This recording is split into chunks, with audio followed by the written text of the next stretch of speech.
Chapter 3. "She is called the Queen Mary," said Abeline's father, "and you and your mamma and I shall sail on her all the way to London." "What about Pellegrina?" said Abeline. "I will not go," said Pellegrina. "I will stay." Edward, of course, was not listening. He found the talker on the dinner table excruciatingly dull. In fact, he made a point of not listening if he could help it. But then Abeline did something unusual, something that forced him to pay attention. As the talk about the ship continued, Abeline reached for Edward and took him from his chair and stood him in her lap. "And what about Edward?" she said in her high voice, and uncertain. "What about him, darling?" said her mother. "Will Edward be sailing on the Queen Mary with us?" "Well, of course, if you wish, although you are getting a little old for such things as China rabbits." "Nonsense," said Abeline's father jovially. Who would protect Abeline if Edward was not there?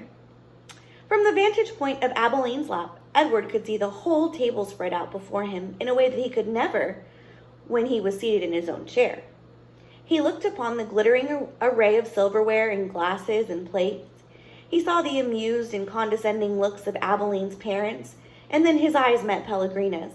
She was looking at him the way a hawk hanging lazily in the air might study a mouse on the ground.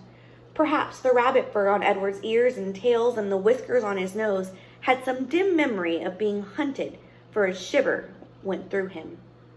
"Yes," said Pellegrina, without taking her eyes off Edward. "Who would watch over Abeline if the rabbit were not there?" That night, when Abeline asked, as she did every night, if there would be a story, Pellegrina said, "Tonight, lady, there will be a story." Abeline sat up in bed.